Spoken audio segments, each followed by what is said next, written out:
जमा करना था वो तो टीएमपी लोग सबमिट करेंगे, पीछे अपना अकाउंट नंबर, आईएफएससी कोड, नाम, ये सब बैंक का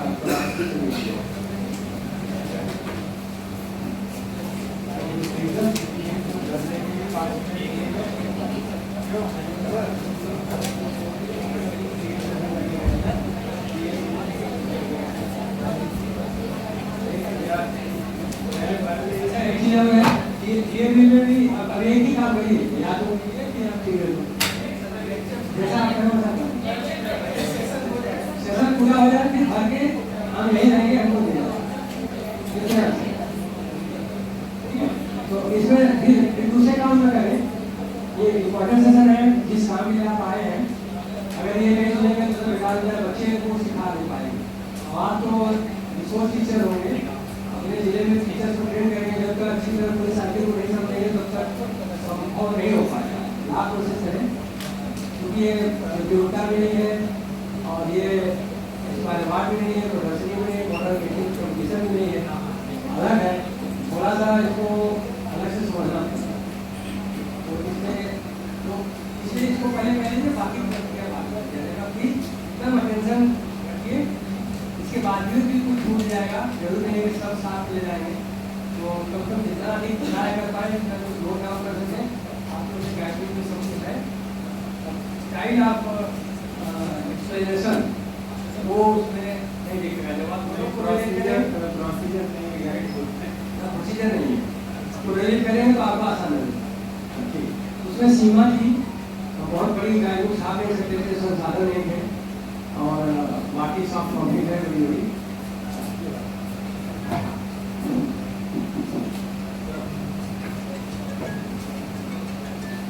अगर स्वस्थ है तो खाना खाने के बाद नींद से ऊर्जावान हो जाते हैं, तो हमें लगता है कि हम लोगों की एनर्जी और अपलिफ्ट फिलहाल सही होगी।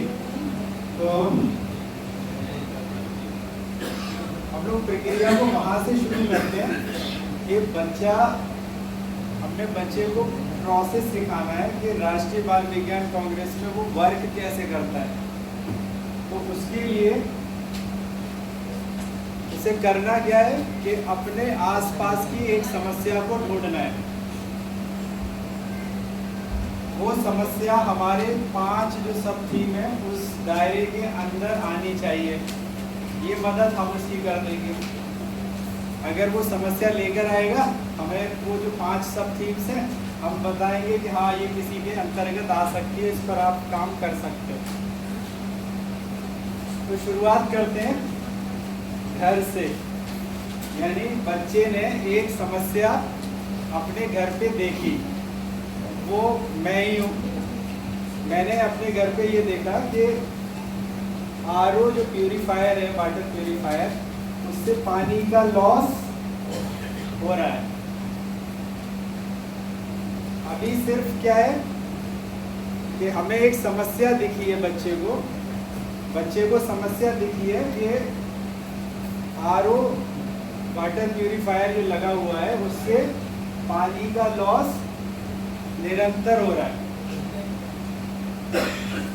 अब इस पर उसे वर्क करना है, तो इस गाइडलाइन के अनुसार वो कैसे करेगा और उसे कैसे करना चाहिए, ये हम इस उदाहरण के माध्यम से सीखेंगे।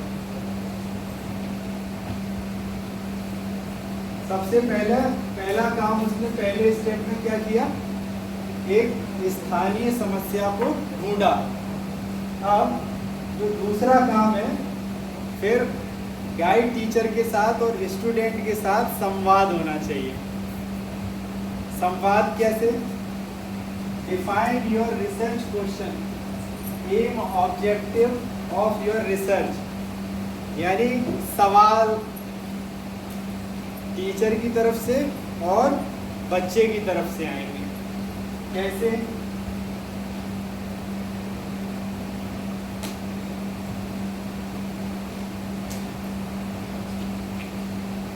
ये कुछ सवाल मैंने बनाए कि बच्चे ने आइडेंटिफाई किया wastage of water from RO water purifier, कि हमारे घर में सर या मैडम आरओ से निरंतर पानी बहता रहता है, पानी का लॉस हो रहा है वहाँ से। तो सवाल ये हो सकते हैं जो आपस में दो के ग्रुप टीचर और बच्चे के बीच में होंगे। Which RO water purifier brand has the lowest water loss in India? पानी लॉस हो रहा है, कितना हो रहा है, क्वांटिटी। पहला सवाल होगा कि कितना हो जाता है लॉस, ये हमारी जिज्ञासाएं होती हैं कि कितना लॉस हो जाता है, कौन सा ब्रांड लगा हुआ है, क्या हर ब्रांड में बराबर होता है या किसी ब्रांड में ज़्यादा पानी लॉस हो रहा है, किसी ब्रांड में ज़्यादा लॉस हो रहा है। ये जिज्ञासाएं नहीं होती, आपस में हम लोग बात करते हैं ऐसे। लेकिन जब हम कहते हैं कि तुम्हें रिसर्च करना है तो सारे दरवाजे बंद कर लेते हैं। वो हमें क्या करना है, ऐसे खोलना है कि उसको डिस्कस करना है। क्या उसका रीयूज हो सकता है, क्या उसका रीयूज हो सकता है, क्या आरओ के अंदर कोई ऐसी टेक्नोलॉजी मौजूद है कि पानी कम से कम वेस्ट हो। जो पानी हम आरओ से निकल कर आ रहा है, क्या उस पानी को हम किन किन कामों में इस्तेमाल कर सकते हैं। Which RO purifier provide the best balance between water quality and water conservation? ये सारे सवाल हमें नोट डाउन करने, लिखने हैं। कहाँ लिखेंगे? एक रफ कॉपी बनाएंगे और उस रफ कॉपी का नाम है लॉग बुक। उस रफ कॉपी का नाम है लॉग बुक और वो डे 1 से शुरू होती है। यानी बच्चे ने प्रॉब्लम आइडेंटिफाई की, फिर टीचर के साथ, गाइड टीचर के साथ, आपके साथ या जो भी सक्षम व्यक्ति है उसके साथ उसने डिस्कस किए सवाल। कितना लॉस हो रहा है, कौन कौन से ब्रांड कितना कितना लॉस कर रहे हैं, क्या इसे रीयूज किया जा सकता है। ये सारे सब जब सवाल आप बना लेंगे तो इनके आधार पर हम उद्देश्य निर्धारित करेंगे। इनके आधार पर हम उद्देश्य निर्धारित करेंगे, ऑब्जेक्टिव्स, यानी हम करने क्या जा रहे हैं। उद्देश्य का मतलब कि बच्चा अब आगे उसमें क्या करेगा। तो लेकिन उसमें जाने से पहले एक और इम्पोर्टेंट पॉइंट है, वो है हाइपोथेसिस। हिंदी में कहते हैं इसे परिकल्पना। इसमें उसे परिकल्पना गढ़नी है। यानी RO water purifier with higher water recovery technology produce less reject water while maintaining safe drinking water quality. यानी जो मॉडर्न आरओ वाटर प्यूरिफायर हैं उनसे पानी का वेस्टेज कम होता होगा, ये हमारा क्या है, अंदाज़ा है। लेकिन हमें क्या करना है, इस अंदाजे को चेक करना है। तो ये जो टेस्टेबल स्टेटमेंट हम बनाते हैं कि यानी जो अंदाज़ा, जो समस्या थी हमारी, उस समस्या के आधार पर हमने एक वो लगाया, अनुमान लगाया, जिसे हम हाइपोथेसिस कह रहे हैं।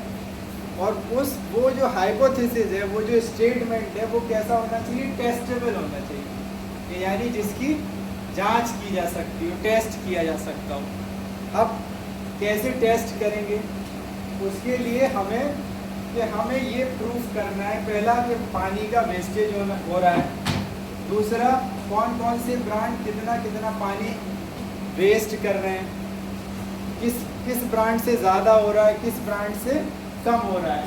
तो इसके लिए, इसको टेस्ट करने के लिए हमें कुछ उद्देश्य निर्धारित करने पड़ेंगे, जिन्हें हम लोग कहेंगे ऑब्जेक्टिव्स। जैसे हमें वाटर प्यूरिफायर कितना पानी पूरे दिन में हमारे घर में यूज़ हो रहा है और कितना पानी वेस्ट हो रहा है। तो ये पता करने के लिए measure and compare the amount of purified water और reject water produced by RO purifier. यानी हम ये मात्रा की गणना करेंगे कि वाटर का इस्तेमाल, पानी का जो हम लोग इस्तेमाल कर रहे हैं आरओ से जो बन रहा है, वो उसकी क्वांटिटी क्या है और उसके बाद जो पानी वेस्ट होके जा रहा है उसकी क्वांटिटी क्या है, ये एक उद्देश्य निर्धारित किया। फिर उसमें से calculate and compare water recovery percentage, यानी कितना परसेंटेज हमें पानी प्राप्त हो रहा है और कितना परसेंटेज पानी लॉस हो रहा है। इनपुट की कंपैरिजन में कितना पानी उसके अंदर जा रहा है, रिकवरी कितने प्रतिशत हमें मिल रहा है और कितने प्रतिशत उससे लॉस हो रहा है। Evaluate whether water saving RO purifier provide safe drinking water while reducing water storage water wastage capacity. ये आकलन करना है कि अगर मार्केट में ऐसे प्यूरिफायर मौजूद हैं जिनसे पानी का लॉस कम हो रहा है, तो क्या वो पानी की क्वालिटी को भी मेंटेन कर पा रहे हैं। कहीं ऐसा तो नहीं है कि वाटर लॉस से हम वाटर क्वालिटी को कंप्रोमाइज़ कर रहे हों। या हमारे क्षेत्र में ये भी एक उद्देश्य होगा कि हमारे जहाँ पर हम जिस क्षेत्र में रह रहे हैं या वो बच्चा रह रहा है, तो वहाँ क्या आरओ लगाना ज़रूरी है, ये भी आकलन किया जाएगा। तो ये हमारे इसमें शामिल रहेगा, उद्देश्य में शामिल रहेगा। हर उद्देश्य के लिए कार्य विधि निर्धारित करनी पड़ेगी। हर उद्देश्य के लिए पहला उद्देश्य क्या था, पहला उद्देश्य क्या था, आरओ वाटर में कितना हमें प्योर वाटर मिला है, कितना वेस्ट वाटर मिल रहा है। इनपुट जो पानी हुआ उससे हमें आरओ से जो ड्रिंकेबल वाटर है वो कितना था और वेस्ट कितना हुआ, ये हमें कैलकुलेट करना है। मेथडोलॉजी में लिखा जाता है कैसे करोगे, यानी मेथडोलॉजी में उसकी प्रोसीजर लिखा जाएगा, जो उद्देश्य है उसका प्रोसीजर लिखा जाएगा।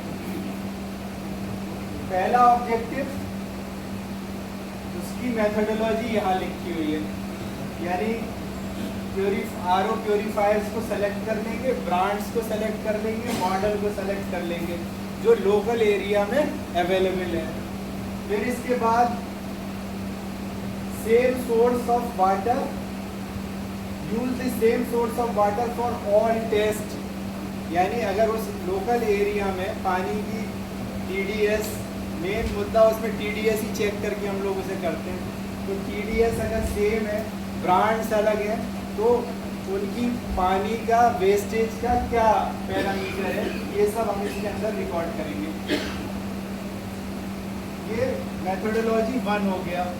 फिर then objective number 2, objective number 2 यानी water recovery percentage, water loss percentage, ये हमें कैलकुलेट करना है।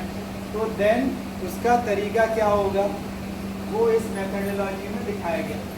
Purified water divided by total water input, तो इससे निकल आएगा रिकवरी, वाटर रिकवरी परसेंटेज। तो वाटर लॉस परसेंटेज यानी रिजेक्ट वाटर और टोटल वाटर इनपुट, उसके अंदर कितना पानी गया, तो ये इसके लिए मेथोडोलॉजी हो गई। अब तीसरा जो हमारा ऑब्जेक्टिव था, कि तीसरे ऑब्जेक्टिव में to evaluate whether the water saving RO, यानी जो पानी की बचत कर रहे हैं क्या उनकी क्वालिटी में भी कोई असर पड़ रहा है, पानी जो हमें मिल रहा है उसकी क्वालिटी को वो कंप्रोमाइज़ कर रहे हैं, तो उसके लिए हमें टीडीएस मीटर की ज़रूरत पड़ेगी। और हम इस तरह से ये चेक कर सकते हैं, कंपेयर कर सकते हैं कि जिसमें वेस्टेज कम है पानी का वेस्टेज जिसमें कम है, क्या उनका टीडीएस नॉर्मल है, तो ये सब मेथोडोलॉजी में लिखना है। पहले तो ये यहाँ तक का पार्ट समझ में आ गया। अगर यहाँ तक का पार्ट समझ में आ गया है तो हम फिर दोबारा से बैक जाएंगे अपने प्रेजेंटेशन पे, यानी ये एक हाइपोथेटिकल प्रॉब्लम जो सेलेक्ट की और उस पर कैसे बच्चे को वर्क करना है, उसका ये अभी ऑब्जेक्टिव्स कैसे फ्रेम करना है और मेथोडोलॉजी कैसे बनाना है, ये हम लोगों ने यहाँ पे देखा है। दो चीज़ सर, एक मिनट, इसमें कुछ क्वेश्चन हैं। हाँ, क्या एक से ज़्यादा ऑब्जेक्टिव लेके चलना है? हाँ, ये है। ऐसा है कि हमने जैसे क्वेश्चन रखे एक प्रॉब्लम आइडेंटिफाई करी और फिर उसके लिए हमने बहुत सारे क्वेश्चंस लिखे कि क्वालिटी कैसी है, वेस्ट वाटर वेस्ट की क्वांटिटी कैसी है, क्या ब्रांड डिफरेंट ब्रांड जो है उसमें क्या क्वांटिटी डिफ़र करती है। तो अगर वो सारी चीज़ें हमारी एक ऑब्जेक्टिव से पूरी हो जाती हैं, उन सवालों का जवाब, तो हम एक ऑब्जेक्टिव रखेंगे। अगर 2 से हो सकता है तो 2 में कवर हो रहा है तो 2 ऑब्जेक्टिव रख लेंगे। कुल मिला के ये है कि जो हम चीज़ें निकाल कर लाना चाहते हैं उनके लिए क्या क्या चीज़ें हमें चाहिए होंगी वो हम ऑब्जेक्टिव्स में रखते हैं। तो इसी की है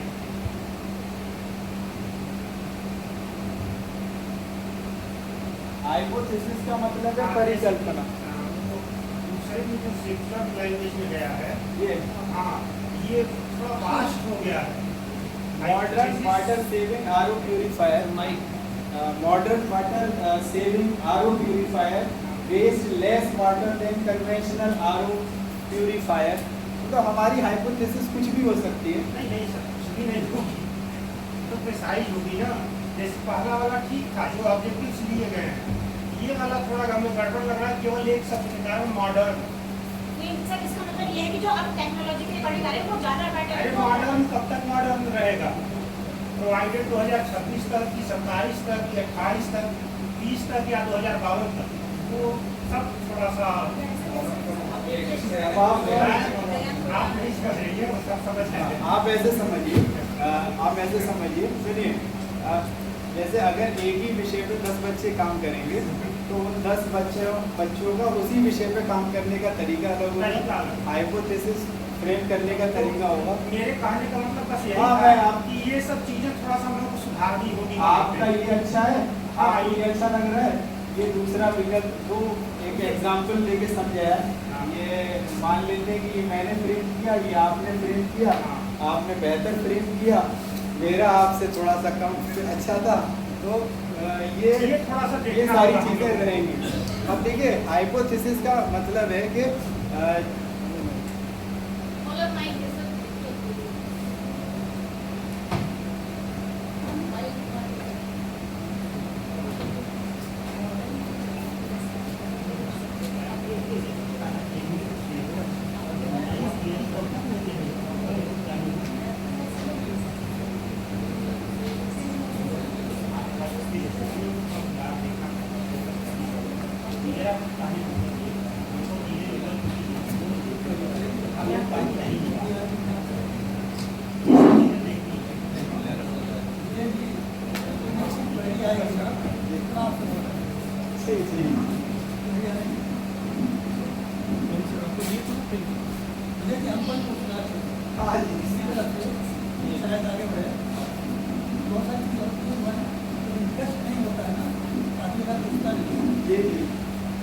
आपने तो वाटर पोल्यूशन के बारे में डिस्कस किया, क्या जो इलेक्ट्रिसिटी कौन सा आरओ ज़्यादा खर्च कर रहा है, कौन सा कम खर्च कर रहा है, तीसरा मान लीजिए ऐसा कोई स्टेट है हमारे और मुझे काम सबमिट कर रहे हैं जो पहले अर्बन टेक्नोलॉजी में हमारे जो जिसको आप पॉल्यूशन बोल रहे हैं वो उसमें अगर रिकमेंड करता है तो आप सेलेक्ट करेंगे। तो चीज़ें अब आपस में डिस्कशन जब होगा तो चीज़ें और रिफाइन भी होंगी और जो इन्वॉल्व नहीं हो रहे साथी उनका भी आकर्षण बढ़ेगा। तो कुल मिला के हाइपोथेसिस का पर्पस क्या है? एक बच्चे ने प्रॉब्लम आइडेंटिफाई करी, हमें पहले उस प्रॉब्लम को प्रूफ करना है। और उस प्रॉब्लम को प्रूफ कैसे करेंगे? डाटा इकट्ठा करके, चाहे वो एक्सपेरिमेंट की बेसिस पर हो, चाहे वो सर्वे की बेसिस पर हो, चाहे ऑब्जर्वेशन की बेसिस पर हो। क्या करना है? प्रॉब्लम को आइडेंटिफाई करना है, प्रॉब्लम को प्रूफ करना है। और प्रॉब्लम को प्रूफ करने के लिए हमें क्या चाहिए होंगे? आंकड़े चाहिए होंगे। वो जो आंकड़े इकट्ठा करने हैं वो कैसे करने, उनके लिए हम उद्देश्य बना देते हैं। और उस प्रॉब्लम को उस प्रॉब्लम को प्रूफ करने के लिए हम फ्रेम करते हैं हाइपोथेसिस। अब हाइपोथेसिस को फ्रेम करने के हर इंडिविजुअल के अलग अलग तरीके होंगे। जैसे यहाँ पर एक सिंपल सा बना लिया कि मॉडर्न वाटर प्यूरीफायर जो है ट्रेडिशनल के कंपैरिजन में ज़्यादा कम पानी वेस्ट करता होगा मॉडर्न वाला, और जो पुराना वाला मॉडल है वो ज़्यादा वेस्ट करता होगा। अब ये जो हाइपोथेसिस बनाई है ये कैसे प्रूफ होगी कि ये सही है या गलत है? हमें खेल रहा है मेरा वो हाइपोथेसिस वाला, तो उसमें मैं बताना चाहूँगा कि हाइपोथेसिस जो बनाई जाती है वो एक दो तरीके की होती है। वो एक तो एक नल होगी, तो नल हाइपोथेसिस वो तो रिजेक्ट करने के लिए बनती है, उसको प्रूव नहीं करना होता। और बाकी तो जो भी इंटरप्रेट हम लेते हैं तो वहाँ हम लेके नहीं जा रहे हैं बच्चों को अभी, बच्चों को हम वहाँ लेके नहीं जाते हैं अभी तो यहाँ बस एक स्टेटमेंट हम दे रहे हैं जिसको प्रूव या डिस्प्रूव होना। ये बिल्कुल सही है कि हाइपोथेसिस हर चीज़ रिसर्च में जितने भी पैरामीटर्स हैं, चाहे हाइपोथेसिस हो, ऑब्जेक्टिव हो, मेथडोलॉजी हो, ये अपने आप में एक चैप्टर्स हैं, बड़े वास्ट हैं। लेकिन हमें जो चीज़ें लेनी है हमें जो चीज़ें लेनी है वो उस लेवल की लेनी है कि बच्चे तक पहुंच पाए, कि उस डेटा की बेसिस पर जो भी इकट्ठा किया उसने उसकी बेसिस पर वो ये बता पाए कि मॉडर्न वाला जो है पानी कम वेस्ट कर रहा है और कन्वेंशनल वाला ज़्यादा वेस्ट कर रहा है, या उल्टा है। तो मुझे लगता है अब आगे बढ़ें।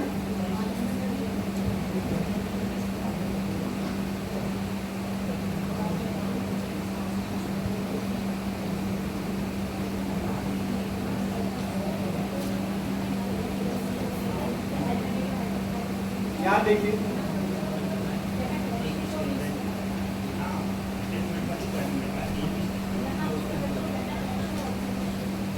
हाइपोथेसिस का जो कॉन्सेप्ट है वो ऐसा भी है कि जितने भी प्रोजेक्ट आएंगे डिस्ट्रिक्ट से स्टेट पर, उसमें किसी में हाइपोथेसिस नहीं होती। ये बच्चा क्या करता है, इसे सर उसको अल्टरनेटिव हाइपोथेसिस यानी कि बच्चा पहले से रिजल्ट एनालिसिस करके चलता है जी अंदाज़ा होता है कि उसको ये होना चाहिए। बच्चा क्या करता है, जैसे वो साइंस में प्रैक्टिकल करता है, एम होता है, मटेरियल होता है, प्रोसीजर होता है और यस और नो होता है। तो वो जैसे एक्सपेरिमेंट करता है कॉलेज में, वो बिल्कुल वैसे ही बना के इसे लेके आता है, उसमें हाइपोथेसिस मिसिंग होती है।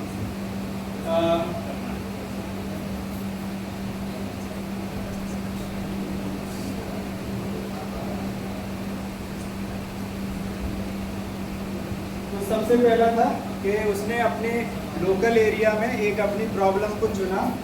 दूसरा था कि उसने बहुत सारे उस पर क्वेश्चन खड़े किए और उन क्वेश्चंस के आधार पर हाइपोथेसिस फ्रेम करिए और उन्हीं क्वेश्चंस के आधार पर ऑब्जेक्टिव निर्धारित करें।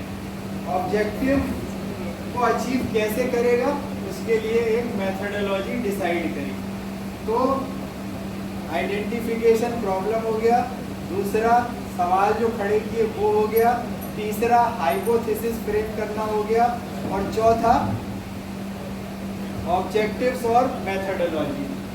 इसके बाद study what other have done. इसके अंदर एक नई चीज राष्ट्रीय बाल विज्ञान कांग्रेस में जोड़ी गई है इस बार, कि दूसरों ने इस पर क्या किया है हमें ये भी लिखना है। यानी इसको हम लोग कहते हैं लिटरेचर रिव्यू, इसको कहा जाता है लिटरेचर रिव्यू। तो दूसरों ने क्या किया है इसके बारे में कैसे पता चलेगा?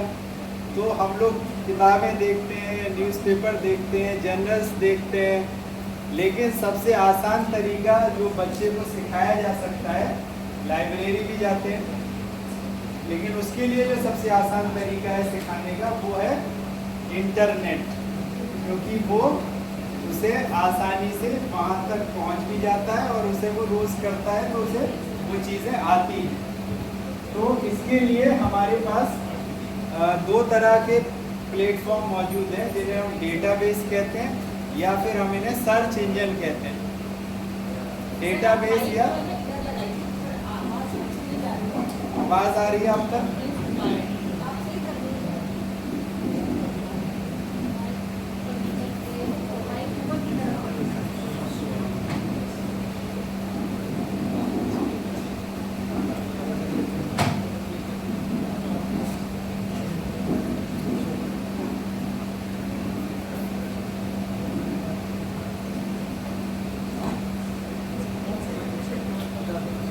आप सुन पा रहे हैं मालूम?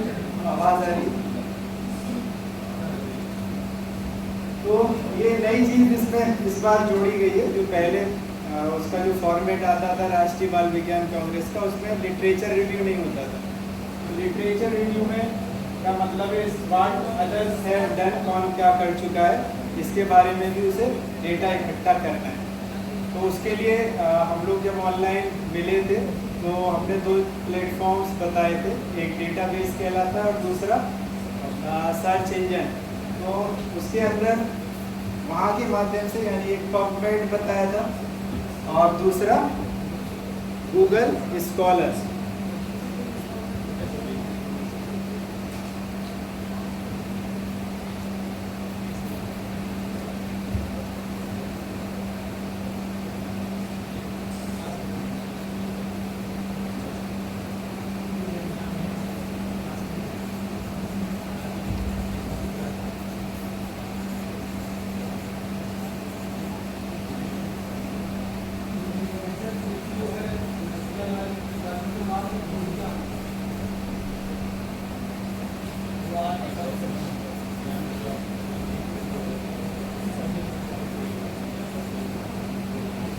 इन दोनों की मदद ले सकते हैं। इसमें क्या करना होता है?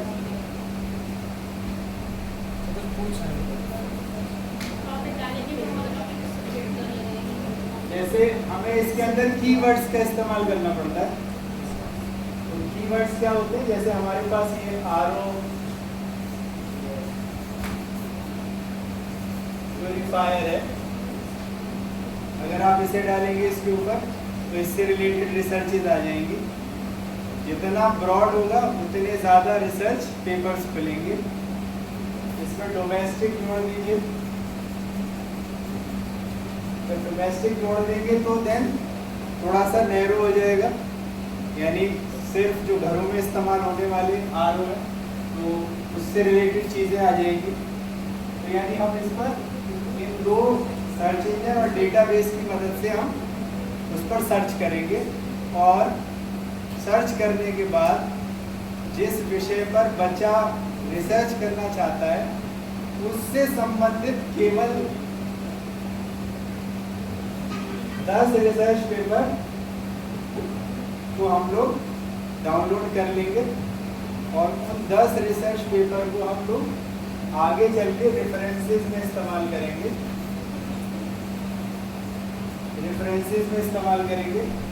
और इससे बच्चे को ये भी आइडिया होगा कि अब तक इस पर क्या क्या हो चुका है। तो ये भी पार्ट है, इसको हमने करके देखा और आप लोग भी जब इसको सर्च करेंगे तो जो हमारा वाटर का वेस्टेज वाला पार्ट है, वेस्टेज ऑफ वाटर से रिलेटेड और डोमेस्टिक आरओ से रिलेटेड, यानी अभी तक ऊपर भी किसी ने रिसर्च नहीं किया, केवल एक पेपर मिला है और उस पर भी केवल एक ही पेपर था और उस पर भी एग्जैक्टली वो नहीं था जो चीज़ें हम करना चाह रहे हैं या देख रहे हैं। तो इस पर इसका मतलब ये हो गया कि ये रिसर्च के लिए भी नया एरिया है, ये रिसर्च के लिए भी नया एरिया है। ऐसा भी हो सकता है कि इंडस्ट्रियल रिसर्च हुए हो और उसका डेटा पब्लिक कर दिया गया। हाँ, ये सारे इश्यूज तो रहते हैं कि क्योंकि आरओ कंपनी से रिलेटेड चीज़ें पब्लिक करने जाएंगे, जो चीज़ें कंपनी को प्रभावित करेंगी और ये कुछ इस तरह की रिसर्च है कि ये कंपनी को भी प्रभावित करेगी और इवन पॉलिसी मेकर्स में भी जाएगी अगर इस पे किया जाएगा। तो इस वजह से ये शायद वहाँ पर नहीं है, इसके बारे में कुछ पता। एक चीज सर excuse me, sir, हाँ ये संदर्भ में ही रहना होगा तो हम लोग सर्च करेंगे हाँ लास्ट में ये बताया गया है, उसमें से नहीं बताया हाँ वो बताएंगे, अब यही आ रहे हैं। पहले एक हमारा एक फील्ड बन गया और फील्ड बनने के बाद हमें ये पता चल गया कि एक प्रॉब्लम आइडेंटिफाई हो गई है, हमने ऑब्जेक्टिव निर्धारित कर लिए, मेथोडोलॉजी निर्धारित कर लिए, हाइपोथेसिस बना लिए और अब काम भी कैसे करना है और प्रोजेक्ट फाइल कैसे तैयार करनी है, उसके माध्यम से हम इन चीज़ों को दोबारा से लिंक करेंगे। देखिए प्रोजेक्ट बच्चे को 3 चीज़ें तैयार करना है। पहला रिसर्च, ये प्रोजेक्ट रिपोर्ट, दूसरा ओरल प्रेजेंटेशन और तीसरा 4 चार्ट तैयार करने। तो उसमें क्या क्या चीज़ें होनी चाहिए और हम इनको भी जोड़ते चलेंगे कि जो अभी हम लोगों ने इंफॉर्मेशन इकट्ठा की है। पहला है फॉर्म ए यानी रजिस्ट्रेशन फॉर्म, इसके ऊपर आता है कवर पेज,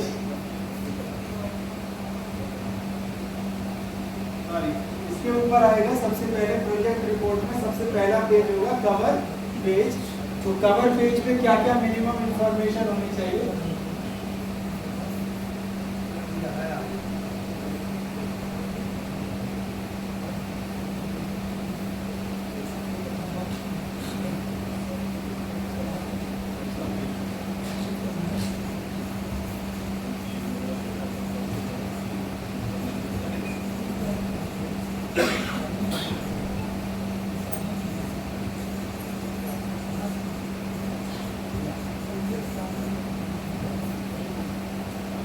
सबसे पहला कि आपकी जो प्रोजेक्ट रिपोर्ट है वो A4 साइज पेपर पे होनी चाहिए।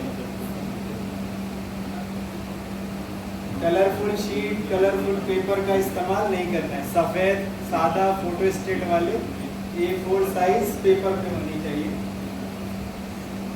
सीनियर ग्रुप के लिए 3000 शब्द की सीमा है, जूनियर ग्रुप के लिए 2500 शब्द की इसकी सीमा है।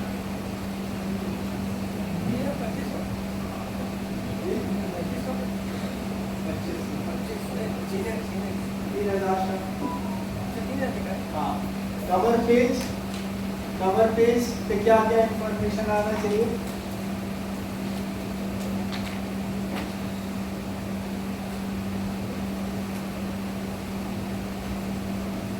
फोकल थीम,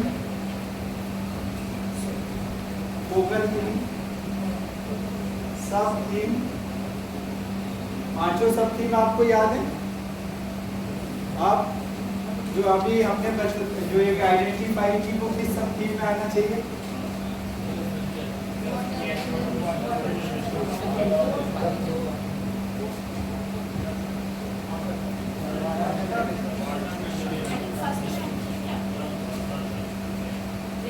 वेस्ट मैनेजमेंट भी है, waste management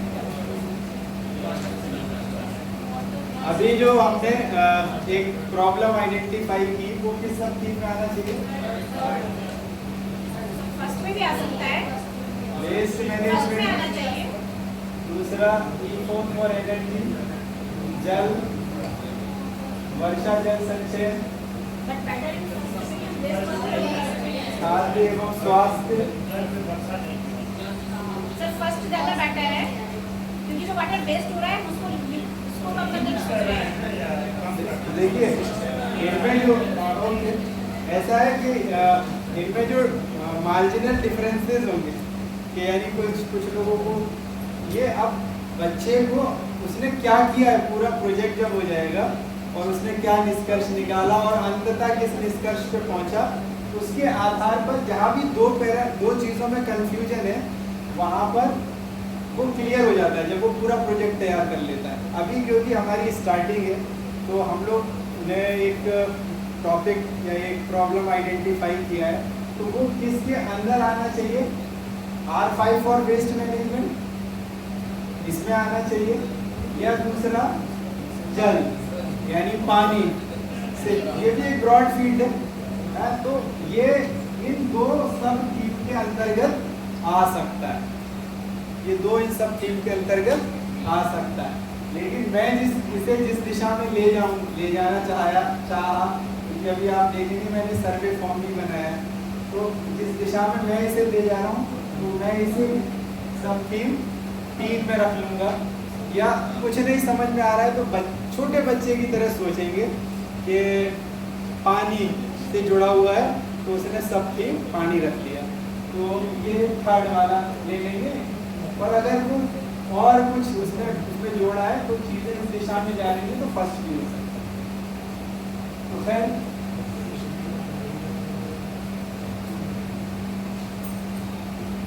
cover page focal theme आएगा सबसे ऊपर, फिर उसके बाद सब थीम आएगा, जैसे वाटर ले लिया हमने। देन फिर उसके बाद आएगा प्रोजेक्ट टाइटल। प्रोजेक्ट टाइटल हम लोग पहले फ्रेम कर चुके हैं। क्या फ्रेम किया था?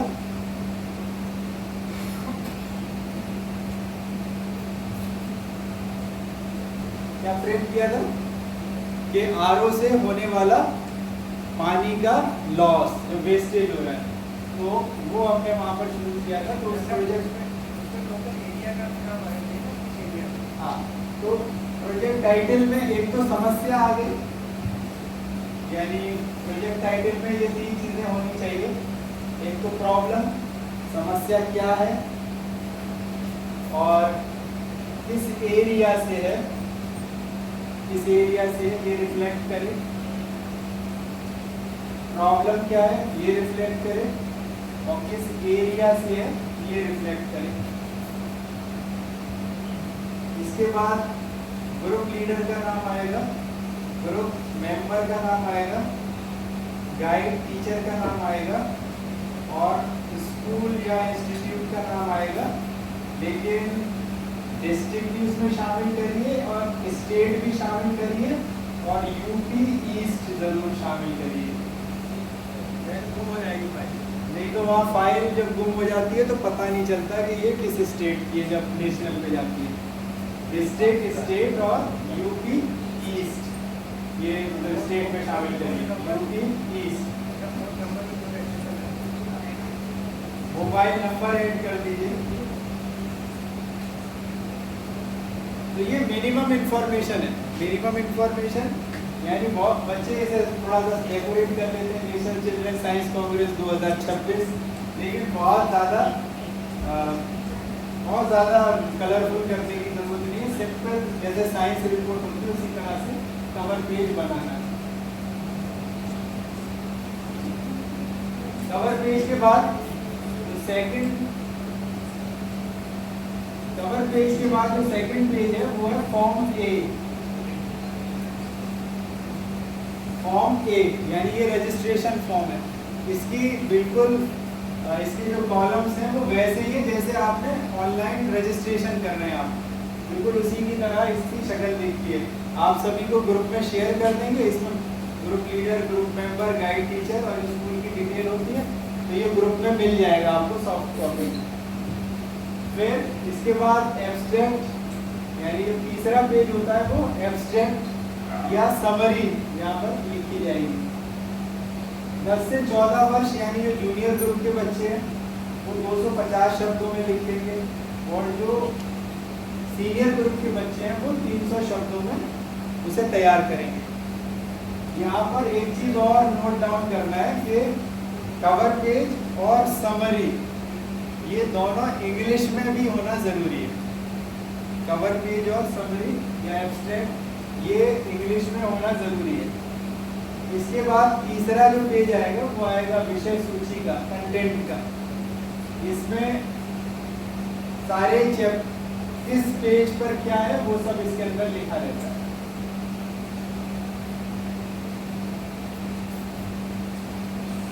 मैप ऑफ वर्किंग एरिया इसके बाद ऐड करेंगे, यानी जहाँ पर काम किया है उसका मैप बनाना, नर्सरी नक्शा बनाना है। और बच्चे को सिखाइए कि वो ज़्यादा से ज़्यादा लोगों से इंटरेक्ट करे। स्कूल में पढ़ता है तो ज्योग्राफी वाले टीचर के पास जाके बनाओ नजरी नक्शा, तो उसमें जितनी भी मार्किंग है, रोड की मार्किंग, रेलवे की मार्किंग, पटरी की मार्किंग, दिशा, उस सारा ज्ञान भी उसे उस नजरी नक्शा को बनाने में मिले। बच्चे क्या करते हैं, 99% प्रोजेक्ट फाइल में सीनरी होती है, वो पेड़ पौधे बना देते हैं, नदी तालाब बना देते हैं। हमें कैसा बनाना है, जैसा नक्शा होता है, ज्योग्राफिकली करेक्ट पूरा नक्शा बनाना है, यानी उसके दिशाओं का उसको ज्ञान हो, यानी उसमें वो बच्चा अगर मैप भी बना रहा है तो वो सीखे चीज़ों को। तो ये यहाँ पर मैप ऑफ वर्किंग एरिया भी उसे लगाना है। फिर इसके बाद आता है परिचय, यानी इंट्रोडक्शन। अब इंट्रोडक्शन में यहाँ पर इंट्रोडक्शन का मतलब है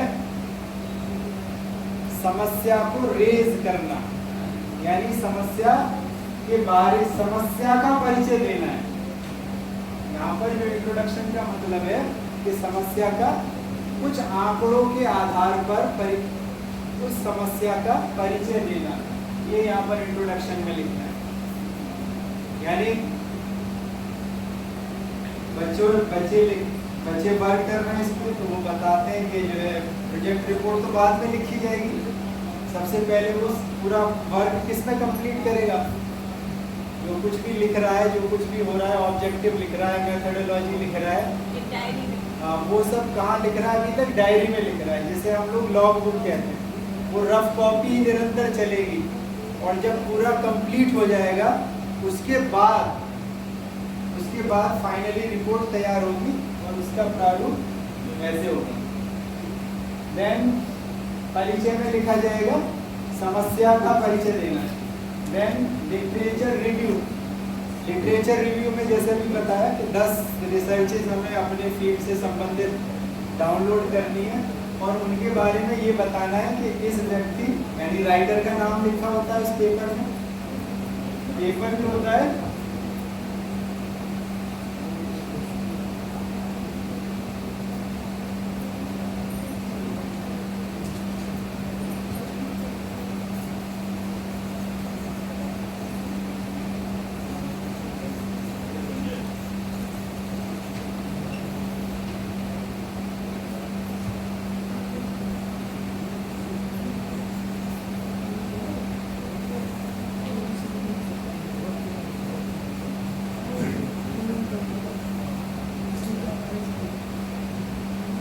रिसर्च पेपर जब डाउनलोड करते हैं तो उसके अंदर सबसे ऊपर उसका टाइटल लिखा होगा, देन ऑथर्स के नाम लिखे होते हैं, यानी इसने वो रिसर्च पेपर लिखा है।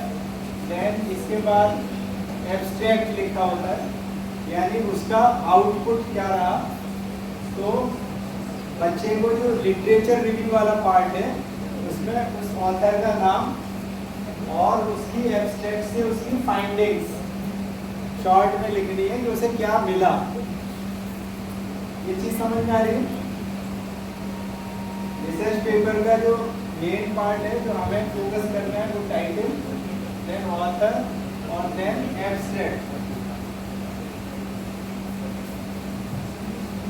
एब्स्ट्रैक्ट में उसकी शॉर्ट में फाइंडिंग्स होती हैं, तो ऑथर का नाम लिखना है लिटरेचर रिव्यू में और उसकी फाइंडिंग्स के बारे में लिखना है क्या मिला उसे।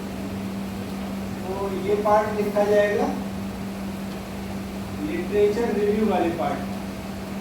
देन हाइपोथेसिस, परिकल्पना, ये हम लोग अभी समझ चुके हैं कि परिकल्पना में क्या लिखा जाता है, संभावित समस्या का आकलन करना, अंदाजा लगाना, और जिसे आंकड़ों के आधार पर प्रूव किया जा सकता है। उद्देश्य, इस हाइपोथेसिस को टेस्ट करने के लिए किन किन आंकड़ों की जरूरत पड़ेगी इकट्ठा करने की, वो सब लिखे जाएंगे उद्देश्य के अंदर, ऑब्जेक्टिव में लिखे जाएंगे। और हर ऑब्जेक्टिव की कार्यविधि यानी मेथोडोलॉजी लिखी जाएगी। कि जो पहला उद्देश्य है कि हमें डिफरेंट ब्रांड्स से कितना पानी वेस्ट हो रहा है ये पता करना है, तो हम ये करेंगे कि हम पहले घर सेलेक्ट कर लेंगे, उसका ब्रांड का नाम सेलेक्ट कर लेंगे, और ब्रांड का नाम सेलेक्ट करने के बाद हम मेजरिंग जार उसके यहाँ लगा देंगे, या अपने यहाँ कर रहे हैं तो अपने यहाँ लगा देंगे।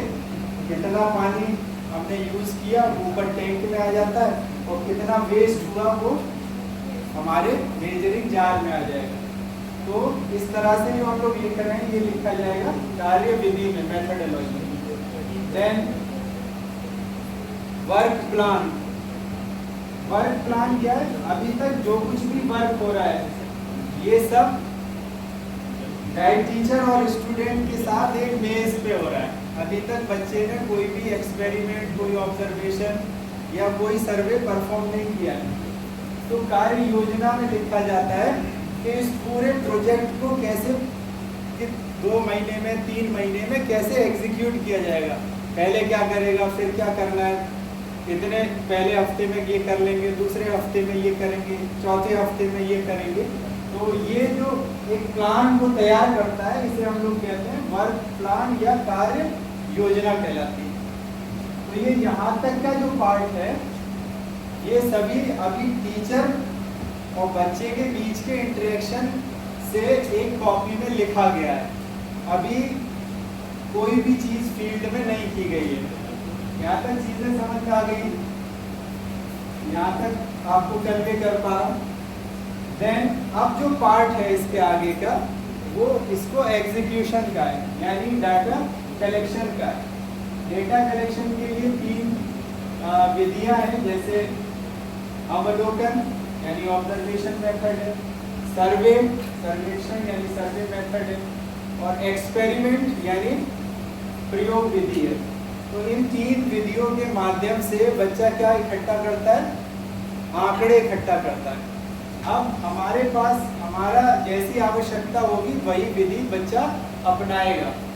जैसे हमारा जो इस समय का जो प्रॉब्लम है वो उससे संबंधित आंकड़े जो इकट्ठा किए जा सकते हैं वो सर्वेक्षण यानी सर्वेक्षण यानी सर्वे मेथड से आंकड़े इकट्ठे किए जा सकते हैं। तो इसके लिए हमें क्या तैयार करना पड़ेगा? इसके लिए क्वेश्चनायर तैयार होता है, प्रश्नोत्तरी तैयार होती है। यानी हम हर अपने क्षेत्र यानी निर्धारित एरिया में कितने आरओ लगे हुए हैं, उसका ब्रांड क्या है, उससे कितना वाटर वेस्ट हो रहा है, ये कैलकुलेट करने के लिए हमें हर घर जाकर एक फिक्स्ड सवाल पूछने होंगे और उसके लिए हम एक क्वेश्चनायर तैयार कर लेते हैं। तो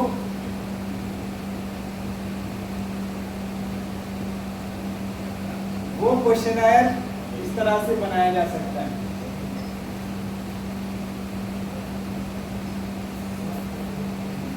ये हमारा रिसर्च टाइटल आ गया, comparative study of water loss and water recovery efficiency of domestic RO water purifier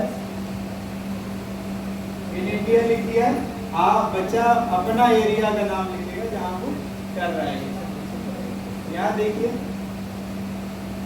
यहाँ नंबर 4 से हमारे पर्पस शुरू होता है। नंबर ऑफ फैमिली मेंबर्स, परिवार में कितने सदस्य हैं। यहाँ पर हम वर्क कर रहे हैं तो अर्बन एरिया है या रूरल एरिया है, जहाँ से डेटा ले रहे हैं। ये परिवार कहाँ रहता है। वाटर सोर्स, पानी कहाँ से आ रहा है। पानी कुएं से आ रहा है, हैंडपंप से आ रहा है, टैंक से आ रहा है, म्यूनिसिपल सप्लाई से आ रहा है, या कोई और सोर्स हो सकता है तो उसे मेंशन करना। टीडीएस की क्या मात्रा है? लेस देन 300, 3 से 5 से आधार, या नहीं पता है इस फैमिली को टीडीएस के बारे में। आरओ प्यूरिफायर डिटेल, ये सारे ब्रांड हैं, ये उनकी डिटेल है, या मॉडल नेम मेंशन किया जा सकता है। और इको मोड और वाटर सेविंग मोड का ऑप्शन उसमें है या नहीं, और उसकी कैपेसिटी क्या है, 6 litre 10 litre. Age of purifier, water usages, average drinking water requirement per day क्या है। तो ये इस तरह से आप क्वेश्चनायर तैयार करेंगे। क्वेश्चनायर तैयार करते समय हमें ये ध्यान देना है कि जो हमारे उद्देश्य है उससे जो हमें, और या हमें जो प्रॉब्लम, जो हाइपोथेसिस हमने उसकी फ्रेम की है, उसको प्रूफ करने के लिए या डिस्प्रूव करने के लिए हमारे पास पर्याप्त डेटा आ जाए। तो ये 33 क्वेश्चंस का 2 पेज का एक क्वेश्चन आया, इस तरह से फ्रेम कर लिए। देन तो बच्चे को अब जो भी डेटा इकट्ठा होगा वो इस सर्वे शीट के माध्यम से होगा। तो थोड़ा सा हम लोग ये भी ध्यान रखेंगे कि एक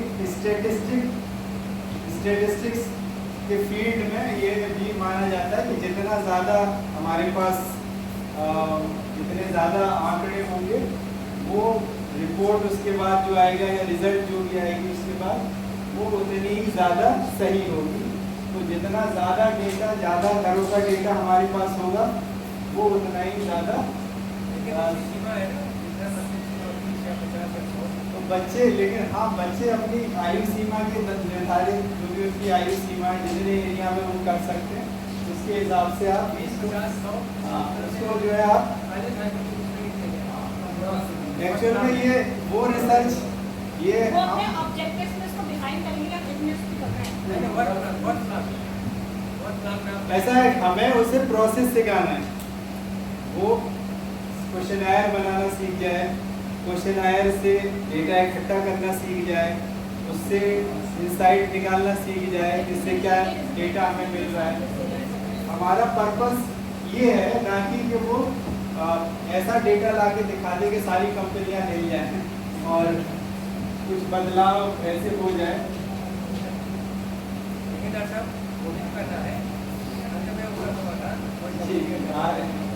फिर ये वाला जो पार्ट है डेटा कलेक्शन, इसके लिए 3 मेथड हो गए। हमारे जो एरिया की जो प्रॉब्लम है उसके लिए जो सबसे सुइटेबल था वो था सर्वेक्षण, तो हमने सर्वे मेथड अपना लिया। फिर आंकड़ों का विश्लेषण यानी डेटा एनालिसिस। जी आंकड़ों का संग्रह कर रहे हैं यहाँ मेंशन करना होगा ग्राफ के माध्यम से या लाखों में जो प्रस्तुत करेंगे। हाँ देखिए, थोड़ा सा चीज़ें ये रहती हैं कि जैसे हमने जो सर्वे शीट थी हमने उससे डेटा इकट्ठा किया, तो जो हमने डेटा इकट्ठा किया उसको हम लोग स्टैटिस्टिक्स के सेंस में देखेंगे। तो पहले कलेक्शन ऑफ डेटा और फिर होता है ऑर्गेनाइजेशन ऑफ डेटा यानी आंकड़ों को व्यवस्थित करना। उसके लिए हम क्या बनाते हैं, टेबल्स बनाते हैं। यानी ये टेबल बना दी, इतने ब्रांड हैं, जो सर्वे एरिया है उसमें इस ब्रांड के इतने घरों में ये ब्रांड लगा हुआ, इतने घरों में ये ब्रांड लगा, एक टेबल हो गई। दूसरा हो गया वेस्टेज वाला कि कौन सा ब्रांड कितना पानी वेस्ट कर रहा है, दूसरी टेबल हो गई। दूसरा टेबल के माध्यम से, ग्राफ के माध्यम से आप उसे बना सकते हैं। तो यहाँ पर जो डेटा कलेक्शन वाला पार्ट है यहाँ पर सिर्फ और सिर्फ आप क्या टेबल मेंशन करते हैं और ग्राफ मेंशन करते हैं। Table number 1, table number 2, table number 3, graph number 1, graph number 2, graph number 3, उनको नंबर अलॉट कर देते हैं, टेबल और ग्राफ ही बनाते हैं उसके अंदर। देन 12वां जो पार्ट है आंकड़ों का विश्लेषण, इस वाले पार्ट में हम फिर लिखते हैं अकॉर्डिंग टू टेबल नंबर 1 इतने ब्रांड हैं, लेकिन इसमें सबसे ज़्यादा जो ब्रांड है वो ये अवेलेबल है हमारे एरिया में। फिर ये वेस्टेज इस ब्रांड से इतना वेस्टेज हो रहा है, इस ब्रांड से इतना वेस्टेज हो रहा है according to graph number 2, according to table number 5, according to graph number 5। यानी आंकड़ों के विश्लेषण में ये प्रोसीजर अपनाना है। यहाँ पर 10वां जो पॉइंट है, 10वां 11वां, इसमें सिर्फ टेबल और ग्राफ बनाने, लेकिन वो टेबल और ग्राफ से क्या इंफॉर्मेशन निकल कर आ रही है वो आंकड़ों के विश्लेषण में लिखना है। इसके बाद आता है रिजल्ट और कंक्लूजन। जब आंकड़ों का विश्लेषण होगा तो फिर किसी परिणाम पर पहुंच जाएंगे, कंक्लूजन पर निष्कर्ष पर पहुंच जाएंगे, और निष्कर्ष पर पहुंच जाने के बाद फिर हम समस्या का समाधान देंगे यानी solution of the problem. Solution ये भी हो सकता है कि मेरा एरिया है वहाँ का TDS 500 से ऊपर है ही नहीं, लेकिन TDS 300 से और 500 तक भी अगर है तो BIS जो संस्था है उसने बताया कि 500 तक का वो TDS नॉर्मल है, उसके लिए RO लगाने की ज़रूरत नहीं है। तो ये भी हो सकता है सॉल्यूशन में कि मेरे क्षेत्र में इतने सारे लगे हुए हैं लेकिन हमारे एरिया का जो पानी है उसका TDS 500 से नीचे ही है, और ये जो संस्था है BIS उसका कहना ये है कि इससे कम अगर है तो RO की आवश्यकता ही नहीं है। तो ये हमारा समाधान हो गया कि हमारे क्षेत्र में RO लगाने की आवश्यकता नहीं है। ये हो गया solution of the problem. Then impact on society. अच्छा, उसमें ये भी कर सकते हैं कि हमारे क्षेत्र में इतने लाख रुपए का आरोप लगा हुआ है, लेकिन जरूरत नहीं है, जो हमारा इतना नुकसान हुआ है इसमें एक बड़ा भारी हाईलाइट होगा, ये गलत बात है, ये नहीं होना चाहिए। ये मतलब लेकिन इसको हाईलाइट ऐसा इस पे जब वैज्ञानिक वर्क नहीं कर रहे हैं, रिसर्चर वर्क नहीं कर रहे हैं, तो इस पे बच्चों को भी रिसर्च नहीं कराना चाहिए। इस पे डेटा ही अवेलेबल नहीं है, तो पता नहीं कारण क्या है। जब या फिर इस तरह का कराइए कि ये हो जाए और अखबारों में धूम हो जाए।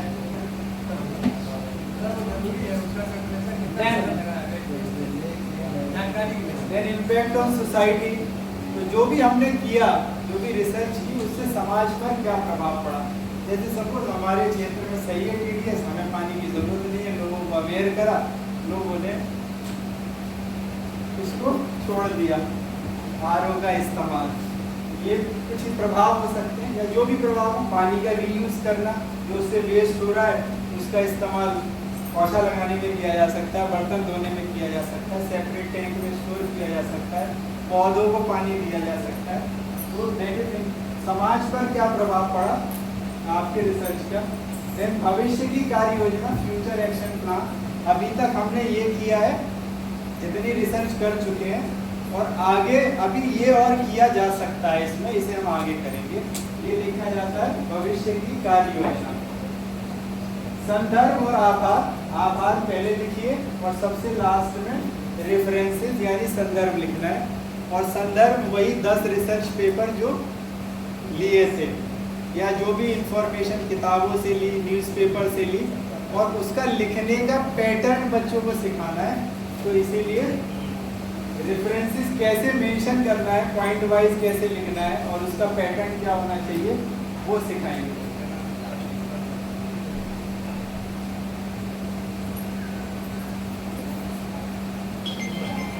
यहाँ पे अगर कोई सवाल हो तो फिर हम लोग नेक्स्ट पार्ट में आ जाएंगे।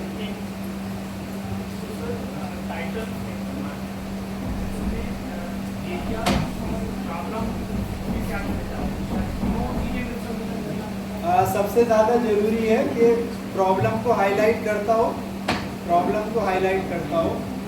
और एरिया को हाईलाइट करता हो, और किसी जो सब थीम है उससे संबंध दर्शाता हो, लेकिन उससे संबंध दर्शाने के चक्कर में उसका जो मेन स्ट्रक्चर है वो डिस्टर्ब ना हो। क्या इसका एक डॉक्यूमेंट जैसे शांति में RO से हो रहे पानी लाश तब उसी क्लोरीन बना, क्या ये फैक्टर हो सकता है? हाँ, कर सकते। क्योंकि इसमें एरिया भी आ जा रही, समस्या भी आ जा रही है, प्रॉब्लम को डिफाइन कर रहा हो और एरिया को डिफाइन बता रहा हूँ। सर इसमें क्या ऐसे भी कोई दिखा सकते हैं कि जो प्रधानमंत्री योजना चलेगी ना, घर घर जल, वो टंकी बनवाएंगे, अब चल नहीं रही, उसमें कितना इन्वेस्टमेंट हो रहा है, पानी नहीं मिलता है और पानी भी और पैसे में खर्च हो गए, इस पर भी कर सकते हैं ना बच्चे। ऐसा है कि जो हमारे 5 सब थीम है वो इतने व्यापक हैं कि बच्चा कुछ भी पता लेकर आएगा वो उन 5 में सेट हो जाएगा। तो ये बनाई इसी तरीके से जाता है। में जोड़ना पड़ेगा। एक चीज और कर सकते हैं क्या, जो लीकेजेस होते हैं, जब बच्चे उसको खेती करते हैं और उसको कितना खेती का पानी वेस्ट हो रहा है, तो कितना पानी कंट्रोल लेते तो नलों में जाता है, और उसके बाद में उसका एक रिपोर्ट तैयार करते हैं और ये को दे और कहें सर देखिए ये किसकी जिम्मेदारी है, कितना रुपये का खर्च हो रहा है, इतना पैसा लग रहा है, उसके बाद खेती लीकेजेस है।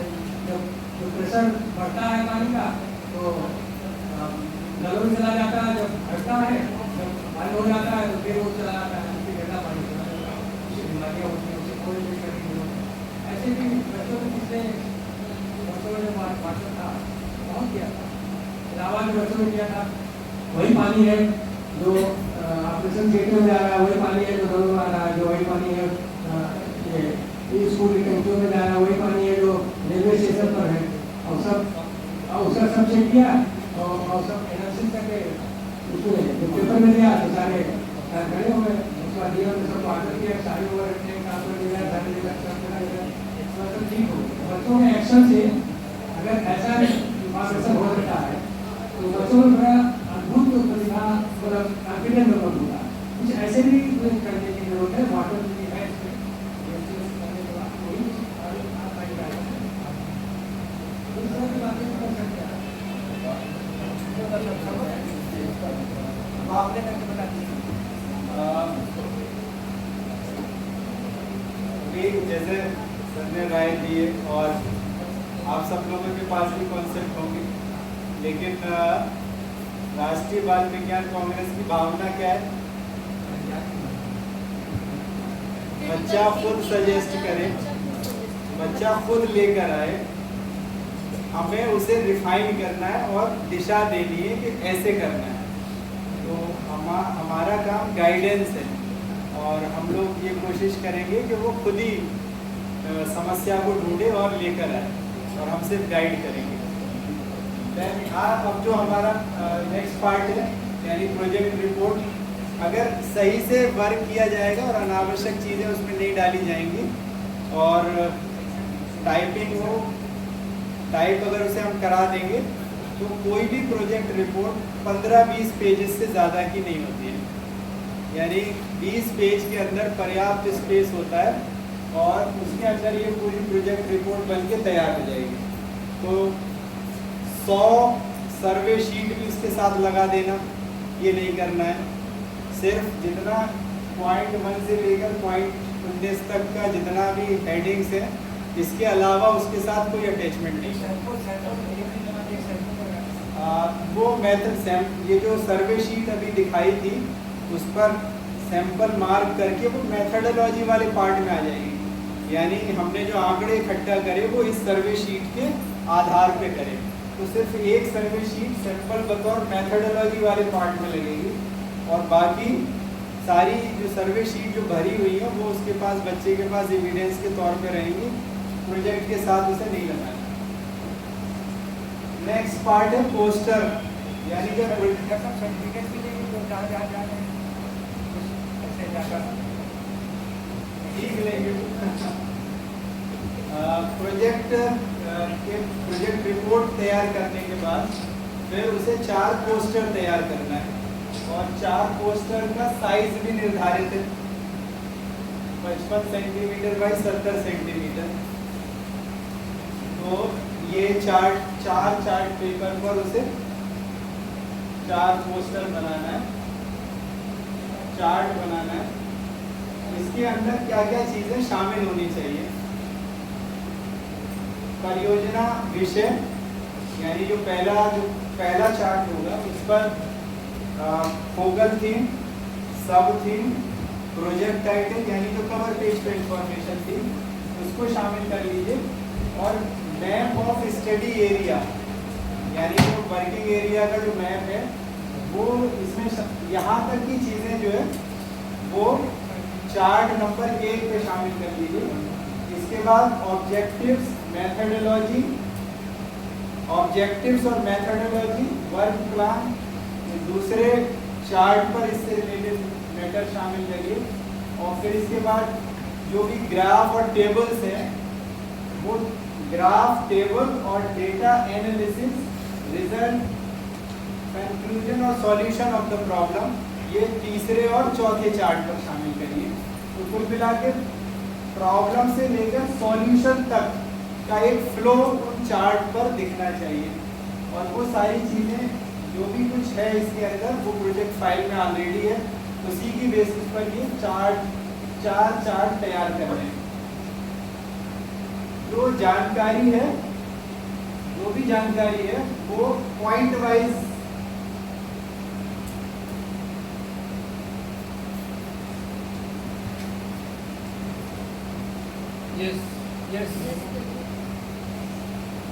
तो जो भी इंफॉर्मेशन है जो हमारे पास, सबसे पहले हमें वो सारी इंफॉर्मेशन कहाँ मिली? Log book. उस लॉग बुक से हमने क्या तैयार किया? Project report. प्रोजेक्ट रिपोर्ट से हम क्या तैयार करेंगे? 4 चार्ट।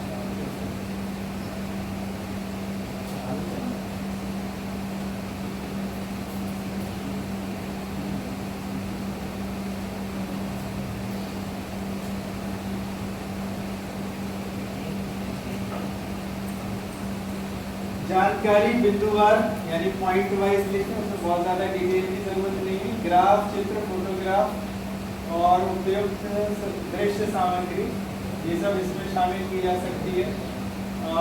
पोस्टर अंग्रेजी भाषा में स्पष्ट में आसानी से पढ़े जाने योग्य, हमने ऐड करा दिया था कि उसे हिंदी में भी बनाया जा सकता है। फॉन्ट साइज ऐसा हो क्योंकि ये कमरा जो क्लासरूम होता है उसमें जो बच्चे बैठते हैं तो सभी पढ़ सकें, इस तरह का फॉन्ट साइज होना चाहिए। और बाकी मेन फोकस जो है इसकी फ्लो पर रहे इंफॉर्मेशन के, ना कि उसको ज़्यादा डेकोरेट करने में टाइम वेस्ट हो। तो ये पोस्टर बनाते समय इन जानकारियों का ध्यान रखना। मेरे मौखिक प्रस्तुतिकरण यानी ये तीसरा पार्ट है, जो कुछ भी किया है उसे प्रेजेंट करना है बच्चे को। प्रेजेंटेशन के लिए 8 मिनट का समय दिया जाएगा। 8 मिनट के अंदर उसे अपनी बात को रखना है और 2 मिनट का समय कि इवैल्यूएटर और बच्चे के साथ इंटरेक्शन का होगा। ओरल प्रेजेंटेशन में बच्चे जो है भटक जाते हैं, काम बहुत अच्छा किया होता है लेकिन चीज़ें बता नहीं पाते हैं। तो अब क्या प्रीफर किया जाता है? एक तो हमने चार्ट में तो सब कुछ लिख दिया, फोकल थीम, सब थीम से लेकर और प्रॉब्लम से लेकर सॉल्यूशन तक, लेकिन बच्चे को कैसे बताना है, क्या चीज़ को ज़्यादा अट्रैक्ट करती है इवैल्यूएटर्स को, वो चीज़ है क्या किया और कैसे किया। एक कहानी की तरह और चार्ट्स का इस्तेमाल भी उसमें होता रहे कि मैं शुरुआत यानी इंट्रोडक्शन, जैसे इंट्रोडक्शन लिखा था कि घर में आरओ लगा हुआ, उससे पानी वेस्ट होता था, पानी जितना हम यूज़ कर रहे हैं उससे 2 गुना 3 गुना पानी वेस्ट हो रहा था। इस चीज़ को हमने नोटिस करा, फिर ये सोचा कि क्या ये सारी कंपनियों में होता है, तो फिर हमने ये इस तरह से ये डेटा इकट्ठा किया, ये डेटा इकट्ठा किया, यहाँ से हमें ये पता चला, यहाँ से हमें ये पता चला, यानी एक अपनी कहानी की तरह बनाना है उसे। तो प्रेजेंटेशन पर जो फोकस रहता है वो बच्चे, एक तो इंट्रोडक्शन, उनका खुद का इंट्रोडक्शन में टाइम उस बैलेंस नहीं रहता, उसमें ज़्यादा समय लेते हैं।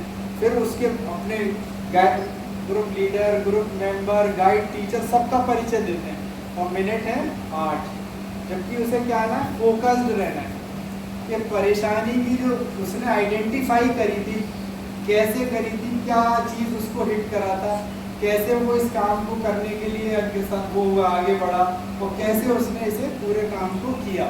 तो ये जो कहानीबद्ध प्रेजेंटेशन है ये ज़्यादा आकर्षक होता है। और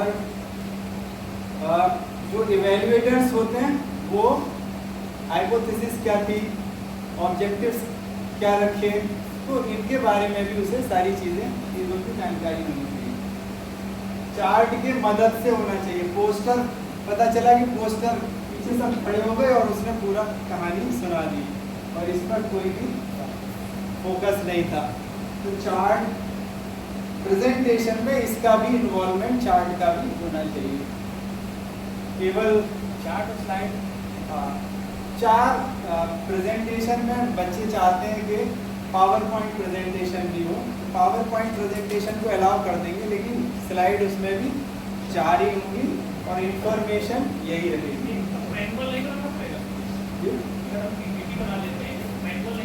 मैनुअल तो बनाना इसलिए पड़ेगा, मैनुअल इसलिए पड़ेगा कि जब आप स्टेट लेवल पे आते हैं या नेशनल लेवल पे जाते हैं तो पोस्टर्स की एक अलग गैलरी भी लगती है जहाँ पर उनका मूल्यांकन होता है।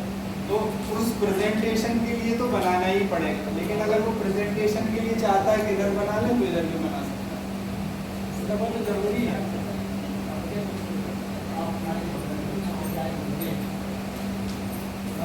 ये है मूल्यांकन के लिए। मूल्यांकन के लिए शीट जो है ये DST द्वारा निर्धारित है। थोड़ी चीज़ें हम लोगों ने बदली ही थी ताकि क्योंकि उसमें जो जितने भी पैरामीटर्स रखे गए थे हमें लगता था कि अगर मैं ही इवैल्यूएट कर रहा हूँ तो इन सारे पैरामीटर्स पर मार्किंग करना मुश्किल होता है। तो या फिर कुछ चीज़ें ऐसी मिस हो रही थी कि जिसमें हम मूलचूल परिवर्तन करना चाह रहे हैं। मूलचूल परिवर्तन ये कि प्रोजेक्ट फाइल के जो पेजेस हैं वो सीक्वेंस में आ ही नहीं रहे थे। प्रोजेक्ट फाइल के हमने पेजेस हर पेज पे क्या क्या हेडिंग होना चाहिए वो भी दे रहे हैं, लेकिन वो फिर भी नहीं आ रही है उस फॉर्मेट में। तो उस फॉर्मेट में लाने के लिए ज़िला लेवल पर हमने परिवर्तन किया था कि ज़िला लेवल पर इवैल्यूएशन इस आधार पे कर दीजिए ताकि हमारे पास जो मटेरियल आए वो थोड़ा सा प्रॉपरली आए। लेकिन जो DST के मानक हैं उसके अनुसार हम उन्हें स्टेट पर जब सेलेक्ट होकर आ जाएंगे और जब आगे जाएंगे बच्चे तो उस फाइल को हम उसे अपने अनुसार करा लेंगे। तो ये चेंज करेंगे जिला लेवल पे तो हम लोगों ने डेवलप जो किया वही चलेगी, हाँ वही चलेगी।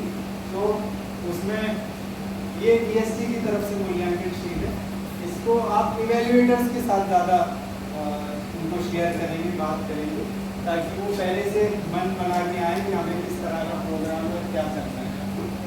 नहीं आप शीट इनको देंगे ना जिला लेवल पर? हाँ इनको मिलेगी, इसके अलावा हाँ ये नहीं मिलेगी। लॉग बुक ये है तो रद्दी कॉपी, लेकिन यही सबसे इम्पोर्टेंट। लेकिन सारे बच्चे क्या करते हैं, बहुत साफ सुथरी बनाते हैं 1-2 दिन पहले और उसी में सब लिखते हैं, जबकि उसे सबसे पहले रिसर्च किस में करनी है, लॉग बुक में, रफ कॉपी में। तो वो रफ कॉपी जैसी होनी चाहिए। 1-2 महीने 3 महीने अगर कोई कॉपी इस्तेमाल होगी रोज़ाना तो उसकी शक्ल कैसी हो जाएगी, वो वैसी ही होनी चाहिए। उसे सजाने की कोई ज़रूरत नहीं है, उसके ऊपर एक पेज चिपक जाएगा जिस पे फोकल थीम, सब थीम, प्रोजेक्ट टाइटल, नाम और उसका बस वही साफ सुथरा होगा और अंदर वही होगी जैसी होनी चाहिए। तो ये लॉग बुक हो गई और वो हर जगह पूछी जाती है और वो इवेल्युएटर्स जो उसकी शक्ल देखकर ही पहचान लेते हैं कि ये 2 दिन के रिजल्ट है या 10 दिन? हाँ ये कितने दिन में किया गया काम। और यह बच्चे करते भी है तो उस लॉग बुक में उसे नहीं करते। तो ये लॉग बुक जो है तैयार करना ये अनिवार्य है। और जब आप स्टेट लेवल पर बच्चा आएगा तो log book, project report, chart और ओरल प्रेजेंटेशन को तैयार करके 4 चीज़ें लेकर आएगा। तो हमारे पास जी। और जब स्टेट लेवल पर आते हैं या नेशनल लेवल पर जाते हैं तो हमारे लेवल पर तो वो साथ ही लेकर आता है, लेकिन जब बच्चा नेशनल लेवल पे जाता है तो वहाँ समरी पहले जाती है बच्चे से, यानी 15-20 दिन पहले समरी चली जाएगी, एब्स्ट्रैक्ट चला जाता है। वो वहाँ जैसा भी जो भी करते हो उसका भी एक सेट पैटर्न है और वो भी आपके साथ बच्चों के साथ शेयर किया जाएगा जो सेलेक्ट होकर आएंगे। तो वो इंग्लिश में ही तैयार कराते हैं, हिंदी में भी कराते हैं, लेकिन दोनों भाषाओं में समझ होनी चाहिए। तो ये गाइड ये हो गई लॉग बुक, इसको तैयार कर लेना। और मेरे ख्याल से इतना ही काफ़ी है क्योंकि साथी भी बहुत सारे नए हैं और ये भी होता है कि बहुत सारी किसी एक व्यापक चीज़ को बहुत छोटे बच्चों के स्तर से बताने की कोशिश की जाती है तो बहुत सारी चीज़ों का स्वरूप बदल जाता है और शायद अच्छे ढंग से ना भी पहुंच पाती हो। तो हम लोग आपस में एक दूसरे के साथ निरंतर नेशनल जब तक होगा तब तक जुड़े रहेंगे और चर्चाएं रहेंगी। मैं जहाँ जिस कॉलेज में हूँ वहाँ सिग्नल नहीं आता किसी भी नेटवर्क का। तो सुबह 10 बजे से लेकर शाम के 4 बजे तक जैसे ही कॉलेज से बाहर निकलते हैं तो लिस्ट होती है, मिस्ड कॉल 5 इसकी 2 इसकी। तो और या तो मोबाइल में दिखता है तो उसमें नाम नहीं होता, मैसेज जो आते हैं मिस्ड कॉल वाले। तो 4 बजे के बाद संपर्क करेंगे तो आप लोगों के साथ संपर्क भी होता है। व्हाट्सएप ग्रुप में हम हैं, व्हाट्सएप ग्रुप में भी इंफॉर्मेशन, व्हाट्सएप ग्रुप एक डिस्ट्रिक्ट कोऑर्डिनेटर्स का बनाया गया है। अगर आप नहीं जुड़े हैं तो जुड़ जाइएगा। हाँ ये अभी यही बैठ के अभी ये सारा शेयर हो जाएगा और बाकी कोई भी सूचना चाहिए होगी, इवन आप लोग डिस्ट्रिक्ट लेवल पर जब प्रोग्राम कराएंगे तो अगर उसमें ज़रूरत पड़ेगी तो आप पहले से बता दीजिएगा कि किस समय होगा। मेरे लिए प्रीफर्ड टाइम 5:30 से 6:30 रहता है शाम में कॉलेज से आने के बाद, तो वो समय अगर आप चुनेंगे तो आसानी रहेगी। तो और कोई सवाल अगर है इस सारी विषयों से? जी हाँ वही पूछिए जी, आपका रहेगा।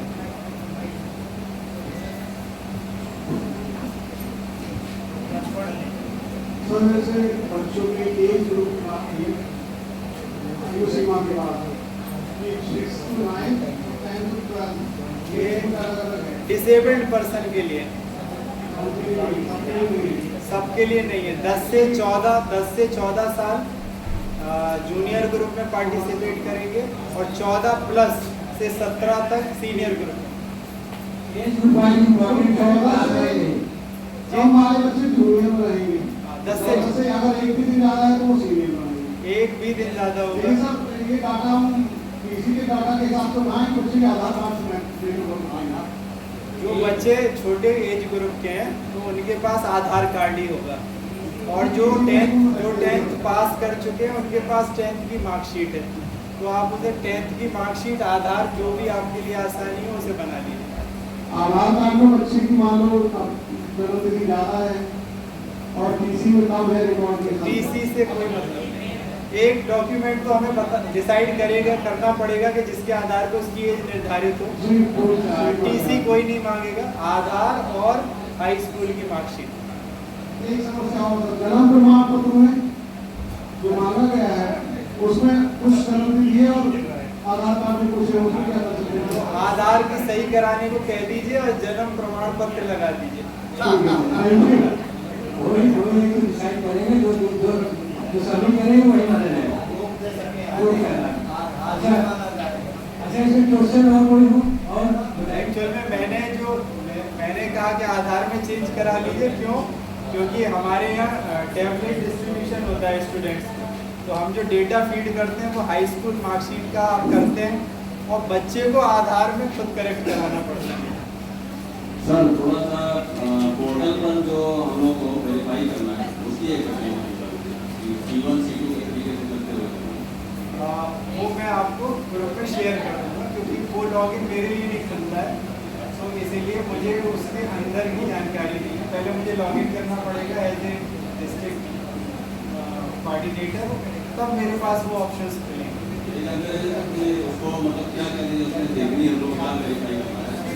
अभी आप सिर्फ और सिर्फ बच्चे ने रजिस्टर कर दिया, उसकी डिटेल्स सही है, आप वेरीफाई कर सकते हैं।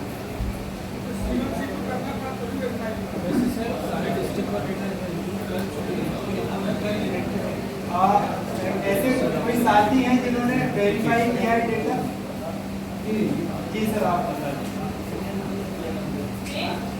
डेटा को वेरीफाई करने से पहले C1 C2 को भी वेरीफाई करना पड़ा, तो जन्म प्रमाण पत्र का है। C1 C2 उसका जन्म प्रमाण पत्र को वेरीफाई करने के बाद वेरीफाई करने का वो हो रहा है। साथी और किसी ने वेरीफाई नहीं किया है कोई डेटा?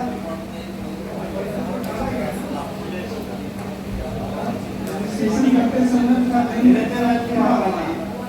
आधार से कौन जाता है, आधार से डाला गया है तो हमको वेरीफाई करना है। जो सपोर्टिंग डॉक्यूमेंट है उसी के आधार पर कर रहे होंगे, जो उसने अपलोड किया उसी के आधार पर कर रहे हैं, वो सेम होना चाहिए। वैसे हमको काम करना होता है। हम ये निकालना चाहते थे कि हम लोगों को जैसे उसमें सब की कक्षा की है और उसके बाद उसने प्रोजेक्ट का सिलेक्शन किया, तो यहाँ भी हम लोगों को वेरीफाई करना है कि जो प्रोजेक्ट का सिलेक्शन हुआ उसी टीम में है या उसके बाहर है। एक नजर देखते रहिए, पहले ये एडिटेबल रहेगा, आगे यानी चेंज किया जा सकता है।